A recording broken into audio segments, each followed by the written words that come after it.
नमस्कार, मैं आचार्य सीमा लोहिया। आज हम जिस विषय पर चर्चा करने वाले हैं वो विषय अति महत्वपूर्ण है।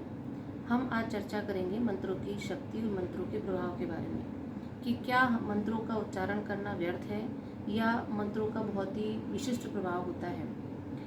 देखिए, हमें ये पता है कि इस पूरी सृष्टि की जो रचना है वो एक शब्दों से हुई है, यानी कंपन से हुई है। आधुनिक विज्ञान भी इस बात को मानता है और जो हमारा वैदिक साइंस है या पुरातन विज्ञान है वो भी इसी बात की ओर संकेत करता है कि इस पूरी सृष्टि का जो निर्माण है वो नाद से हुआ है, जो स्वयं एक कंपन है, एक स्वर है। यानी शब्दों में बहुत अधिक शक्ति निहित होती है, इसलिए शब्दों की शक्ति को व्यर्थ नहीं कहा जा सकता। जिन शब्दों की शक्ति से सृष्टि का निर्माण हो सकता है उसी शब्दों की शक्ति से सृष्टि का विध्वंस भी हो सकता है और उसका पुनर्निर्माण भी हो सकता है।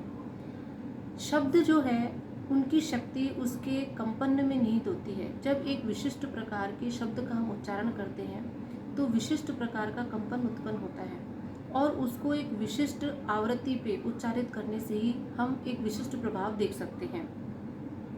इसलिए मंत्रों का बहुत ही महत्व होता है। इसके साथ ही हम ये भी जानते हैं कि रूप, गुण और नाम, इन तीनों का आपस में बहुत ही विशिष्ट संबंध होता है। हम किसी भी व्यक्ति को या वस्तु को उसके या तो स्वरूप से जानते हैं या उसके नाम से जानते हैं या उसके गुणों से जानते हैं। इन्हीं तीनों चीज़ों से किसी भी व्यक्ति या वस्तु की पहचान की जा सकती है। जैसे यदि हम बोलते हैं एक शब्द नींबू, तो सिर्फ शब्द मात्र से ही हमारे सामने नींबू का स्वरूप प्रकट हो जाता है और हम नींबू को पहचान जाते हैं।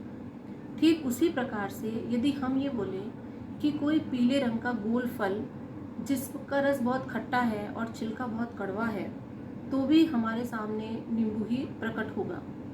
इसका तात्पर्य यह है कि हम नाम से भी वस्तु को पहचान सकते हैं और उसके गुणों से भी उसके स्वरूप को पहचान सकते हैं। इसी तरह हमें पता है कि ईश्वर का नाम हमें पता है, ईश्वर के गुण हमें पता है, लेकिन ईश्वर का स्वरूप हमें पता नहीं है। इसलिए मंत्रों के उच्चारण से, मंत्र शब्द हैं, ईश्वर का नाम है, हम उन मंत्रों का निरंतर जाप करते हैं, चिंतन करते हैं, मनन करते हैं, तो ईश्वर का स्वरूप उससे प्रकट हो जाता है। और यही शाश्वत सत्य है, क्योंकि हमें ये पता है कि हमारे ऋषियों ने, महर्षियों ने, मुनियों ने मन, प्राण, आत्मा, कुंडलनी, इन सभी के स्वरूप को हमें बताया है, जबकि हम सब ने इनको देखा नहीं है और वो भी हमारी तरह ही एक साधारण मनुष्य ही थे। तो फिर उनको इनके स्वरूप का कैसे पता चला? उनको ऐसा क्या दिखाई देता था? इसका तात्पर्य यह है कि वो बड़े साधक थे। वो ईश्वर के मंत्रों की निरंतर साधना, जप और तप करते थे और उस निरंतर चिंतन और मनन के माध्यम से ही उन्होंने ईश्वर का साक्षात्कार किया और उनके स्वरूप का वर्णन वो हमें कर पाए। अर्थात मंत्र जो है वो कोई निरीह कोरी कल्पना नहीं है, इनमें बहुत ही बड़ी शक्ति मौजूद है और इनका निरंतर जाप करते रहने से, मनन करते रहने से हम अपने इच्छित फलों की प्राप्ति कर सकते हैं। निरंतर मंत्रों के जाप से एक प्रकाश उत्पन्न होता है और हमारे चारों तरफ का ऑरा पॉजिटिव हो जाता है और हमारे कार्य स्वतः ही संपन्न होने लगते हैं। इसलिए आजकल के जो नौजवान हैं वो ये कहते हैं कि मंत्रों के खाली उच्चारण मात्र से क्या होता है, शब्द बोलने से क्या होता है। मैं उनको ये बताना चाहती हूँ कि मंत्रों का उच्चारण केवल शब्द का उच्चारण नहीं है, क्योंकि शब्दों में कंपन निहित होता है और एक विशेष प्रकार के कंपन से एक विशेष प्रकार की आकृति का निर्माण होता है, विशेष प्रकार का स्वरूप प्रकट होता है।